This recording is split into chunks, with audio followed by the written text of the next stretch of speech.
My friend Tyler was head over heels for his girlfriend, Monica. They had been together for 3 years, and everyone, including Tyler, thought they were heading for marriage.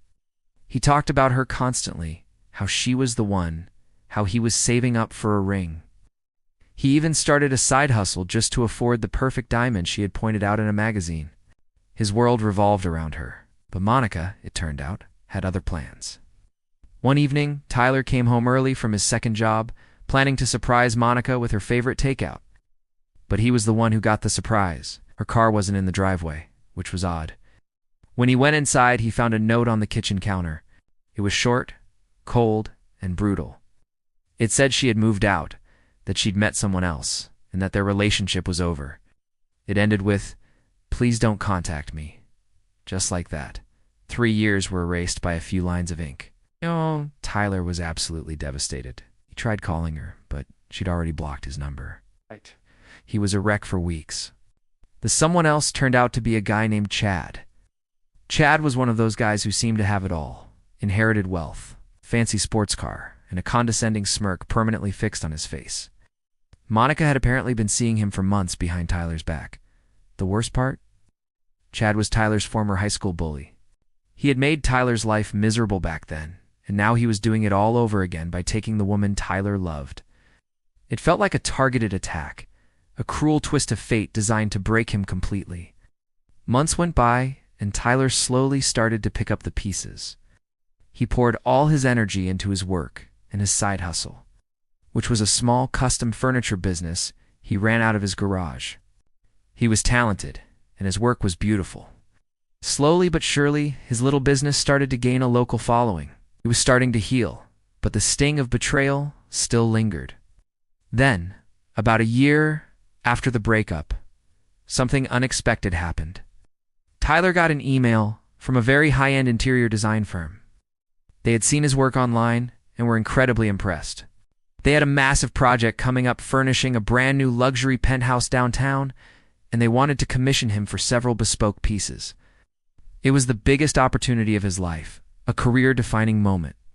He immediately said yes, his heart pounding with excitement. A few days later, he went to the firm's office to meet the client and see the space. The lead designer walked him through the blueprints, talking about the client's lavish tastes and unlimited budget. Then the designer said, "Let's go meet the new owner now. He's very eager to meet the artisan behind the work." They walked towards a conference room, and as the door opened, Tyler's blood ran cold. Sitting at the head of the table, with that same smug look on his face, was Chad, and next to him, beaming, was Monica. Hey. The color drained from Monica's face when she saw Tyler. Chad, however, just chuckled. He didn't recognize Tyler at first, just saw him as some craftsman. "So you're the furniture guy?" said dismissively. "Hope you're good. I'm paying a lot for this place." It was in that moment that a plan began to form in Tyler's mind. It wasn't about anger anymore. It was about justice. He smiled politely, shook Chad's hand, and said, "I'm the best. You won't be disappointed." For the next 2 months, Tyler worked like a man possessed, poured his heart and soul into creating the most stunning pieces of furniture he had ever made. A massive dining table from a single slab of walnut, intricate shelving units, a handcrafted bed frame that was a work of art. He delivered them piece by piece, and with each delivery, Chad grew more impressed, and Monica looked more and more uncomfortable. The final piece was a huge custom entertainment center for the main living area.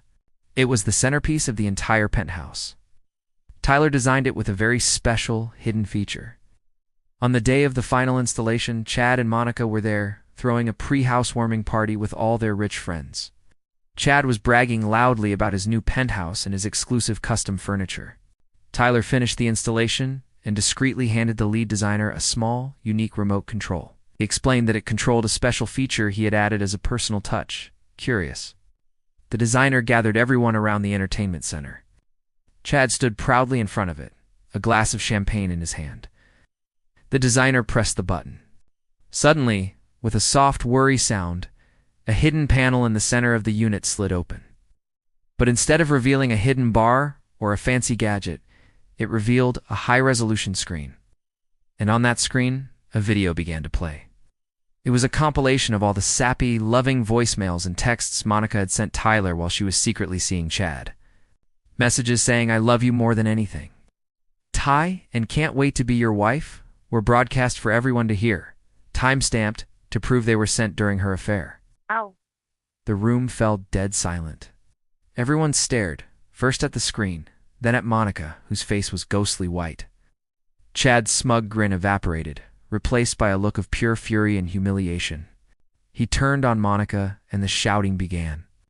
Their perfect high society party imploded in seconds. Tyler didn't stick around to watch the fallout. He simply picked up his tools, gave the stunned designer a quiet nod, and walked out, leaving the chaos behind him.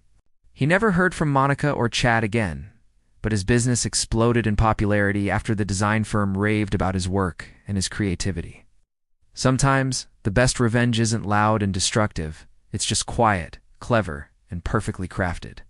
Thanks for watching. If you enjoyed this story, make sure to like and subscribe for more.